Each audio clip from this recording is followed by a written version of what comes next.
Good morning, good afternoon, good evening, everyone. My name is Dr. Spear, and I'm both a linguist and a teacher by training. By profession, I'm an assistant professor of English and linguistics at Florida A&M University and an invited professor of linguistics at Universidad San Francisco de Quito in Ecuador. As a continuation of the workshop on special education through the Maestría en Enseñanza de Inglés como Segundo Idioma, I'm excited today to have a conversation with one of my colleagues, Tiago Bittencourt, who is an assistant professor in the Department of Education at Universidad San Francisco de Quito in Ecuador, and a part-time instructor in the School of Education at American University in Washington, D.C. So without further ado, welcome, Dr. Bittencourt. How are you doing today? I'm doing well. Thank you for having me, and thank you for organizing the series of workshops. This is such a great initiative. Of course, it's a pleasure to have you, and we're looking forward to hearing about all of your experience with the Ecuadorian educational system, and of course, any insight that you can offer to our viewers, regardless of their level of experience with the system. So I was hoping maybe that we could begin first by having you tell us a little bit more about yourself, particularly for those of our viewers who are not familiar with you. Who are you? Where are you from? What and where did you study? How did you end up in Ecuador? Sure. So my name is Tiago Bittencourt, originally from Brazil. I moved to the United States when I was 18. I got a scholarship to do my university in the United States. I spent my first 4 years. I studied at a small liberal arts university called Wheaton College, and I did international relations and economics. I was a little bit outside of education at that point. Um, I had an experience in which, in a course, I started reading a lot of Paulo Freire, which is a Brazilian educational philosopher. So I more or less met him, quote unquote, in the United States, which is somewhat ironic. And after that, I became really interested more in the kind of social political side of education. So with that in mind, I enrolled in a master's program at Columbia University that was international and transcultural education. And that was kind of the moment which really solidified my commitment to the field of education. Um, I enjoyed academics and I was academically driven, and I was really interested in pursuing a PhD. So I had a professor that I greatly admired, and as any student in their master's program, like many of the viewers here, you're going to experience that level of insecurity that I don't know if I'm ready.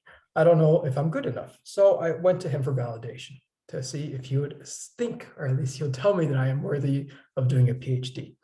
And when I spoke to him, he said, doing a PhD is a choice. It's up to you. But the advice I'll give you is that if you really are committed to education and you want your work to be meaningful in education, first get experience in a classroom. After you get experience in a classroom, then you can do the academic stuff. So he gave me that advice and I followed through because it made sense to me. If I want to work with policy, I have to understand education on its most basic level, which is the classroom. So my wife is Ecuadorian, and I decided to see if there were opportunities in Ecuador to teach. And that's when I first started moving and lived in Ecuador for a couple of years. And it was a great experience. Got experience in the classroom, got experience teaching. And I was teaching in a private school in Ecuador. And I was teaching an IB, International Baccalaureate program. And this is a Swiss educational foundation that has an educational program, mostly like in elite private schools around the world. And my students were your stereotypical IB students. They were affluent, they were high academic achievers, and the curriculum was largely international. So Ecuador was never really focused or framed within the classroom. We were talking about things that were happening in other places, pretty much. And I started noticing that my students related to the content in a very specific way. And this was in two ways. One of them is that the things we were talking about were important to them because in their minds, inevitably in the future, they were going to interact with people from all over the world through business, through study. And the second way they interacted with it was through consumption. The things we are studying are important because in the future, I am a consuming. So I'll give you like a quick example. I used to teach Middle Eastern history, and we were talking about Islam. We were talking about early Muslim societies. and we were talking about Mecca. And then one of my students raised his hands like, can I go visit Mecca? Because in his mind, visiting Mecca, the touristic experience is a possibility. And that's largely based on his social class background. And I burst his bubble, told him no. But it just showed a form of relationality with the topics and with the curriculum we were studying. And to me, that was normal. That's how students in private schools interact and engage with the topics they're learning that are largely international. While I was teaching, Ecuador had a policy, was trying to bring the IB, the very curriculum that I was teaching to my affluent private school students, to as many public schools in Ecuador.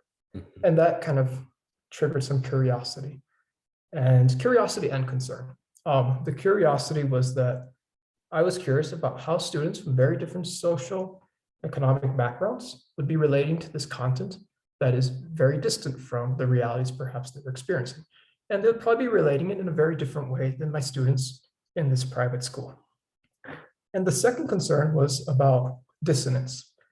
If these things are so distant and so far removed and so unrelatable to these students, is it going to affect how they learn it? And that was kind of the curiosity. And through that curiosity, I decided to use it. I decided I wanted to explore it, and I enrolled in a doctorate program, PhD program at the University of Minnesota.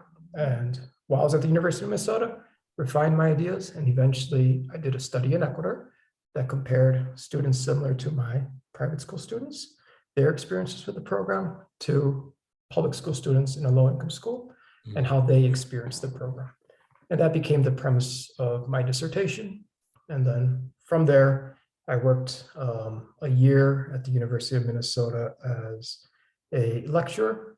And then my family and I decided to relocate back to Ecuador. And now I just completed my first year teaching at West Fico, and it's been great so far. That sounds excellent. And you got me thinking here when you mentioned the student contemplating whether he could go to Mecca or not, because there was a paper that I had read a couple months ago about students at a private school whose name will remain anonymous, where the teacher was from a lower socioeconomic background than the students and presented the students with an assignment. The goal of this assignment was to write down his or her favorite place, that is, the favorite place that he or she had ever visited, and to justify why that was the favorite place. And I remember when reading this article, the teacher personally struggled because one of the students had mentioned, and I can't remember if this was a male or female student, but the student struggled deciding whether his or her favorite place was Dubai or Bangkok. And for the teacher, this was so difficult to understand because she had never gone to either and probably couldn't actually afford to go to either, except maybe much later in life. So with that in mind, and considering you also mentioned private and public schools earlier, plus you mentioned the IB, I'm wondering maybe if you could, for us in a little bit more detail, describe what the Ecuadorian educational system looks like from a structural standpoint. So as it concerns primary versus secondary schools, public versus private schools, national curriculum, curricular reforms, those kind of things. Basically, how do Ecuadorian schools work? Sure.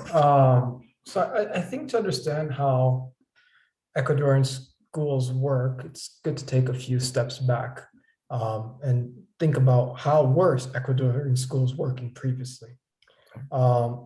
And, this is an area that I've studied, but obviously it's not something that I grasp and feel ultimately confident stating with authority and giving the overall picture. And I think also when thinking about policy, it's good to think about policy narratives.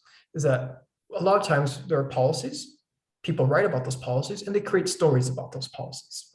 And those stories may have different interpretations. So what I'll be talking about is one narrative of Ecuadorian educational system. So in the late 90s, Ecuador had a massive financial crisis, which crippled the country's economy. And one of the kind of measures to kind of alleviate some of the pressure of the crisis and also to decrease inflation and to kind of normalize or normalized to a certain extent, was dollarize, something the country does, and we still experience that, but also to kind of include austerity measures to decrease spending on kind of social services. And one of the areas that had one of the highest reductions of spending was education.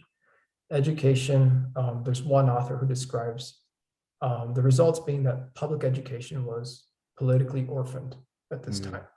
I think in a country that already had a crisis, spending on education went down to like 1.3%, 1.6% of GDP, which is nothing at this point. So Ecuador's public education dipped. It was one of the lowest performing in the region. It was in a horrible situation. When Correa came into office, and I know like a lot of times, I think looking in hindsight, there's a lot of kind of demonizing of Correa, but he did at least had some well-intentioned approaches to education. One of them was that to dramatically increase funding for education, the goal was to reach the 6% of GDP. I don't think they ever reached it, but at least it increased considerably.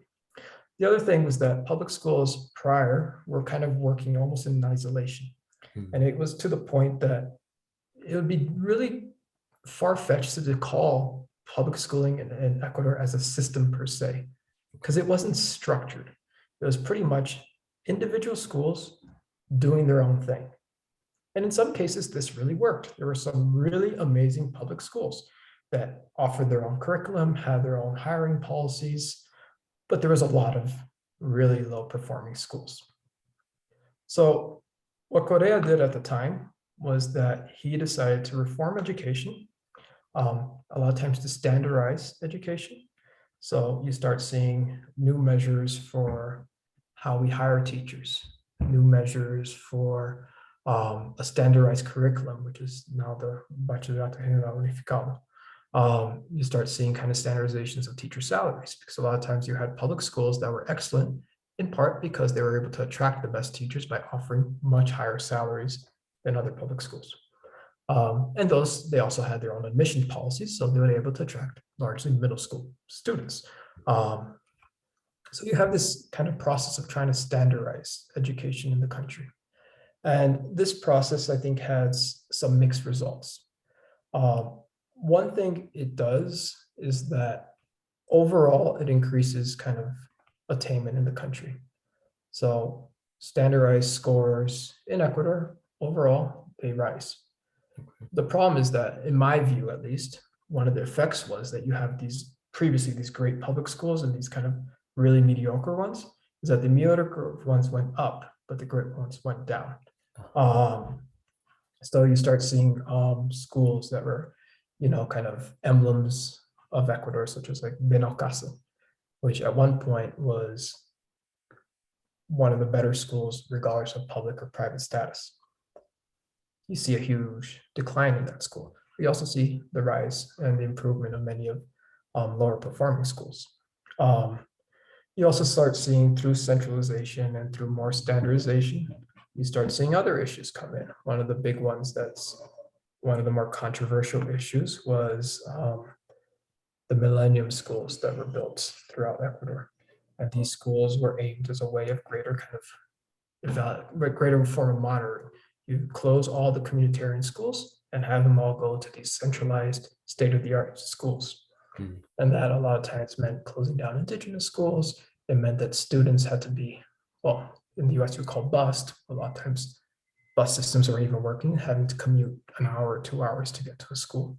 So you start seeing kind of some improvements, but I think one thing that happens, and I think the IB policy is a good example of this, is that they're well-intentioned policies with a logic of their own, but a lot of times they're not really actively considering the social and material conditions of schools themselves. So the millennium schools, you're making state-of-the-art, better infrastructure, bringing these smaller schools into one larger space. This allows you to have greater control, greater evaluation, greater monitoring, but it doesn't consider that a lot of students can't get there. Right. And with international baccalaureate, you're bringing this elite, highly like highly demanding academic program, offering it to low-income public school students, but you're not considering that these students never learned how to write an essay, and now you're getting them into this very writing intensive curriculum, or you're asking students to engage with project-based learning, which is a lot of times what the IB is promoting, in schools that don't are research-based approach, in schools that don't have internet. So, you create these disconnects that are a lot of times hard to overcome. So I guess the question you asked is a quite big one, so we can go in different directions. Going back to the crisis that happened in the late 1990s, another big effect, and I think it's one that we can all still see, is that as public schools declined in quality, you saw an exodus of the middle class outside of the public school system and into the private school system. And it got to the point that I think some measures that was like almost like a third of Ecuadorian students were in private schools. And you still see that there's a huge divide between the public and the private in the country. And this divide is not only contributing to kind of reproduction of social inequality, but it also kind of creates these kind of insular spaces in which private school students are unaware of the public world, and the public world students are sometimes also unaware of the realities of private school students. So I think that also creates that kind of almost like a social cleavage, right? That I think is noticeable even in our campus, the differences between students from public school backgrounds and private school backgrounds. And when I did my research in both schools, it was something that was always coming up, was kind of like this ignorance and this curiosity about what's going on in these spaces that, although they are close to each other geographically, just a couple of kilometers away, they're worlds apart, which just running on stereotypes a lot of times. When you, just out of curiosity, when you talk about this sort of reification of those worlds into which these students are living that are so different from one another, does there seem to be any demonization on either side against the other? That is, the public school students demonize the private school students and or vice versa? Just from your experience, does that seem to be a reality? Yeah, so I don't know if demonizing, but one thing when I did my research and I spoke to the students, private school students a lot of times had these stereotypes that public school students were poor, and there was almost a sense of pity. Okay. Public school students a lot of times, or at least in the two contexts I was working with the private schools, almost a certain extreme of what private schools are in Ecuador. They view them as, the public school students view the private school students as disconnected and ignorant about Ecuador. One of the comments was like, these are people that eat sushi, or these are people that are always looking up north, meaning that the United States is their frame of reference. Right. Or these are people that know Miami better than they know Quito. So I don't know if demonization would be, because that I guess imply a greater level of hostility than what I interpreted and felt. Okay. But it was almost a perception of divide, that these on both sides, is that this other group is not really part of our social worlds, even though we are so close to each other. Right.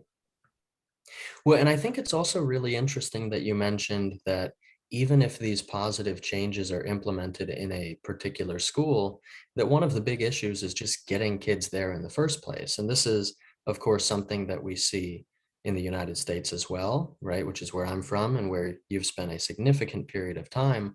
If you can't get the kids to school, they can't learn. And what I found interesting while in Ecuador is that oftentimes I would see the vans or the bus come to pick up students, but they'd also pick up the teacher. And so what I'd like to do now, unless you'd like to jump in. Yeah, so those examples is a particular type of school. which Okay. is the Unidad Educativa del Milenio, which was schools that were built mostly in remote locations or semi-remote locations. And the goal of it was to decrease the number of schools that were in the country, Okay. allow for greater standardization, and that usually meant eliminating the communitarian schools. And communitarian schools were small schools, usually from the community, with a teacher or two teaching students, a lot of times with varied age groups. Right. Um, and the idea was to create larger schools with better infrastructure, which will allow these communitarian schools to kind of merge into this larger space. Um, there are, it seems like it makes sense, right?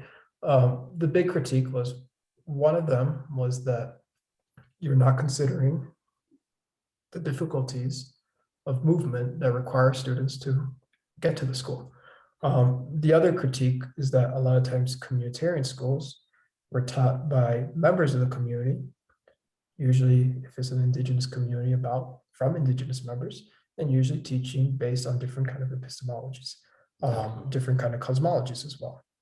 And by taking away those schools, you're bringing them into these centralized schools that are offering the curriculum kind of mandated by the state, which disregards indigenous epistemologies and cosmologies. So a lot of times it was interpreted as almost like a form of symbolic violence against indigenous communities. Wow. And that's one of sometimes the big critique with Correa was that in his effort to, I guess, standardize, he was creating some forms of violence against communities that he was supposedly an ally to. And that, one of the reasons that creates issues with indigenous communities as well. I can certainly see how problematic that would be, certainly from the standpoint of the parents who are sending their kids to these schools, perhaps feeling as well maybe a distance between themselves and their own children, given that their worldviews, I imagine, would be impacted by such a curriculum.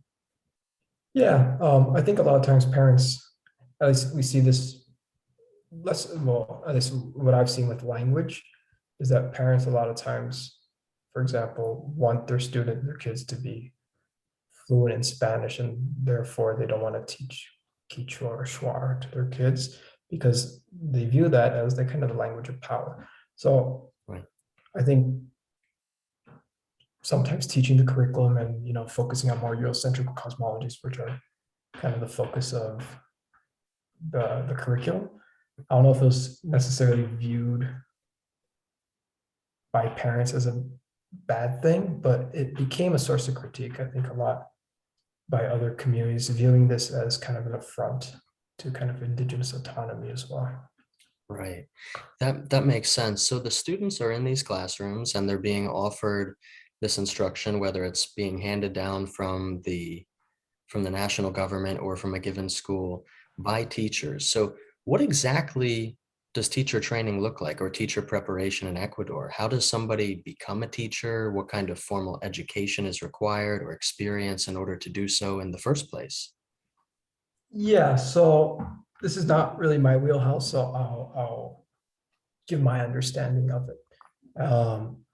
So to my understanding, this was another kind of process of kind of standardization that occurred during Correa's administration, which prior to that, there was kind of very kind of loosey-goosey approaches to hiring of teachers. Okay. I think what Correa did, to my understanding, is that he made it kind of a little bit more stringent to become a teacher by requiring kind of entrance exams and kind of forms of examination for teachers to enter the field. This one thing that it started becoming evident was that teachers that were coming from kind of more like pedagogical institutes and not four-year universities that were becoming teachers were scoring a lot lower than teachers coming from four-year universities. And that led to the shutting down of a lot of pedagogical institutions. The other thing, so I'm not really sure like the content and the processes. I know more kind of the policies that kind of govern some of these processes. Okay. The other thing that was implemented was kind of how do you say in English, almost like a scale for teachers. And this scale is determined mostly through kind of examinations. And if you're able to kind of, through experience and examination, to go up the scale, then you get a higher salary. One thing that's to do is to kind of identify and also to reward the teachers that are considered high performing. Um, so I think it kind of regulated a lot more the field of teaching. One thing that I do know is that given that there's shortages in certain fields of teaching, English being one of them, is that there are a lot of exceptions as well. That there are a lot of second career individuals entering the field of teaching as English teachers, where the only requirement is to reach a certain level of proficiency. Um, but I think overall, the teacher training process, I know that a teacher training and a teacher education university was established, um, was to kind of more regulate a little bit more the entry to the field, and also to create a more standardized form of compensation for teachers. Right. Something that didn't really exist all that much prior to Korea's administration. Interesting. So when I think back to my own training, because I originally pursued a career as a middle and high school English Mhm. teacher, before we were even admitted into the program, we had to take, there were two standardized tests we had to take, plus we needed to fulfill a certain number of hours. I believe it was 20 hours of observations in classrooms with teachers from different subject areas. So some were sort of general classrooms in, Mhm. say, biology, history. Others were specialized in things like special education, and only then were we admitted. After that point, I remember we had two courses that required us to serve as sort of teacher's assistants for a Mhm. couple classes each week at two different schools at two different levels. So one of mine was in a middle school, one was in a high school, and they were completely different districts. I was in a rural district and I was in an urban district. And then, of course, the culminating experience of such a program was our student teaching practicum. So for the period of one semester, I had two different placements, one in eighth grade English, and the other was in 10th, 11th, and 12th grade English at two completely different schools, one urban, one rural. And so I don't want to suggest here that the American model, that is in the United States, is the best model or the appropriate model. But based on your experience in Ecuador, working with teachers, working in these schools, and your understanding of policy, is there anything that resembles any part of this sort of American counterpart of teacher preparation in Ecuador, whether standardized or not? Yeah, I wouldn't really be able to say. I know what Westfield does, and that in the education department where I work is that you pretty much follow that model. And I would even say that practicums are even longer. They have 4 practicums, with, not urban rural, but they do public private. They also have, gradually you increase the responsibility of your Okay. teaching. And the students that graduate from the program at this university, they tend to be very sought out just because of the extent of experience they have, and also the reputation and the connections that the university provides. Um, well, I did research at the public university or the public school, and I was there for 6 months, pretty much every day. Um, I didn't really see much teacher training for teachers already there, and I didn't see any kind of, I guess, aspiring teachers at the school working. To be honest, the only aspiring teacher I saw was a teacher from the United States doing an internship Wow. at the school. So I'm not really sure the extent of kind of hands-on experience, Mhm. um, say a education student at a non-private university is receiving. Um, my impressions working in a public school in Ecuador is I think a lot of times the narrative we kind of assume when there is a shortcoming in an educational system is that teachers are not being adequately trained or teachers are Mhm. not adequately committed. And I feel that that sometimes is not only kind of false, but it distracts from some of the broader structural issues that the educational system is experiencing. Um, when I was doing research in the school, I saw excellent teachers. I saw teachers that wished they could lesson plan more, but did not have the time because they were having multiple responsibilities. Okay. I saw teachers that wished they can teach more kind of writing intensive courses, but could not because they had 40 students in the classroom. So I think a lot of times it's there's sometimes a disconnect that a lot of times that we have a general understanding of what best practices are, Mhm. and we believe these best practices should be implemented everywhere, and perhaps they should. But sometimes these best practices they conflict with the material realities of the context. And I think that is something that happens a lot in public schools. Public schools have teachers that, how do you teach essay writing when you have 5 parallels with 40 students each? You have Right. 200 students. It's inhumane to be Right. able to grade 200 papers. Um, how do you expect a teacher to lesson plan when they have to have hours, administrative hours? They have to kind of work at the library as well and do Mhm. all sorts of other responsibilities. It just doesn't work. And I think a lot of times that's kind of the issue is that a lot of times policy is coming from individuals that have not been inside the classroom. And a lot of times policies assume the best conditions of schools. Mhm. They assume the optimum conditions for the policy to work. And once that policy enters the perfusions of the local context, those policies are transformed into something completely different just because they have to be negotiated in a space that Mhm. has certain material realities. Um, so my expertise is in the international baccalaureate program. So you have this policy, it's well intentioned, it enters the school, and now you have a teacher who's never been trained in international baccalaureate teaching it. How do you do that? Now you have to teach about kind of literary analysis, Mhm. writing essays to students who never wrote an essay before. Now you're supposed to have classroom-based discussions to students who are experienced rote learning throughout their lives. So it's a great intention, this, bringing a academically challenging program into public schools to give high achieving students the opportunity to perhaps aspire for something else. Mhm. Sounds great on paper, but you're sometimes setting up teachers and students for failure when you're Right. not giving them the adequate tools to succeed. I think that's what a lot of times happens is that you create these expectations that do not match the realities of the ground. And I think sometimes that's the issue with policy as well. Mhm. Well, I love that you have sort of been hinting at my final question here, whether you knew it or not.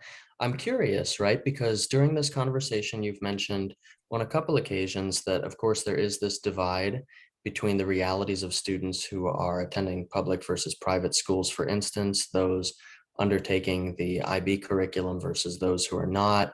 And in fact, many of our viewers who are Ecuadorian have gone through one part of, let's say, and I know you clarified this for us, but let's say the Ecuadorian educational system, but might not know the other side. So what I'm curious about now, and I won't hold you to this, right? You are not Mhm. writing policy. Your narrative will not be the only narrative.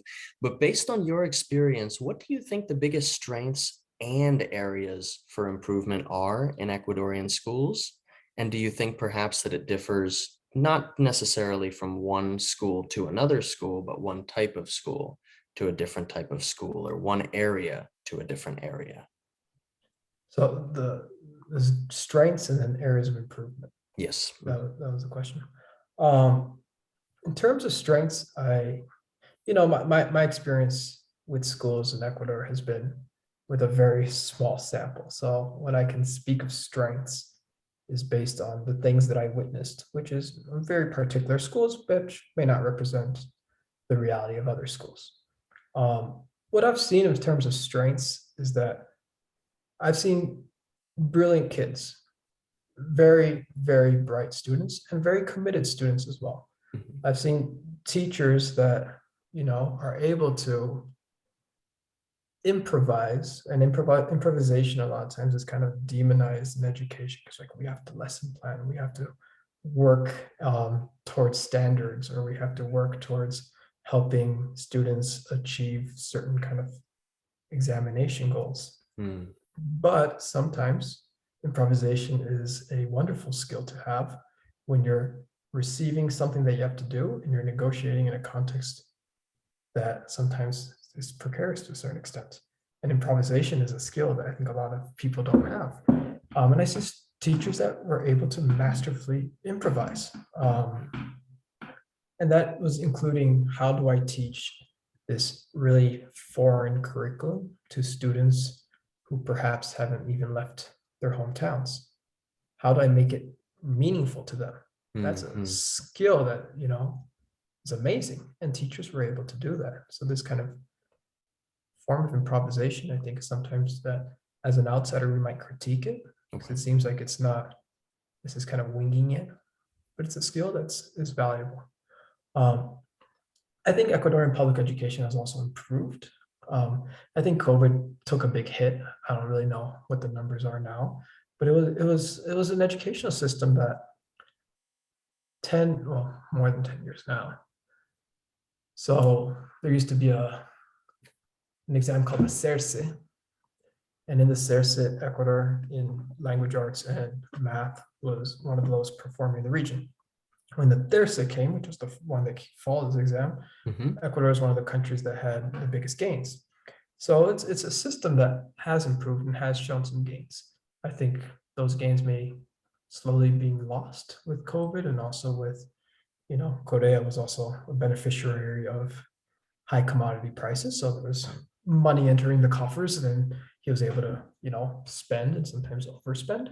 Um, so I think there were some well-intentioned policies going on. Um, One thing that I think is an issue is trying to find quick solutions, Okay. and not thinking about policy holistically. So thinking about not noticing the disconnects that exist in policy. Disconnects not only between policy and practice and the material conditions of schools, but the disconnects between policies and other policies as well. Mhm. So in the case of my work with international baccalaureate, one huge disconnect is that universities don't acknowledge the international baccalaureate exam as an entrance exam to the university, meaning that if you're not studying abroad, this exam has no practical value for you, Okay. like your diploma. So a lot of times when students realize that they're not going to study abroad, they started questioning, what's the point of doing this program? I might as well go to um, the regular curriculum, which better prepares me for the entrance exam for universities. And that kind of almost nullifies a policy which is highly expensive. That was a huge investment, to the point that it no longer exists, because with shortage of money, it's one of the first ones that went. Um, so I think incremental change is an important one. If you want to improve a system, you're not going to find a wholesale solution. So sometimes it's about creating small different changes to eventually get to that solution. And you're not going to find that with one policy. It's going to have to require incremental forms of policy. I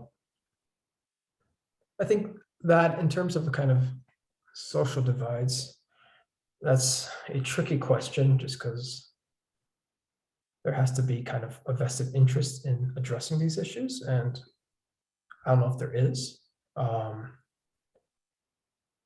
But I think one thing I noticed, both as a teacher and as a researcher in private schools, is that Ecuador a lot of times is forgotten in the process, both in the curriculum, but also in what students believe is valuable to their learning.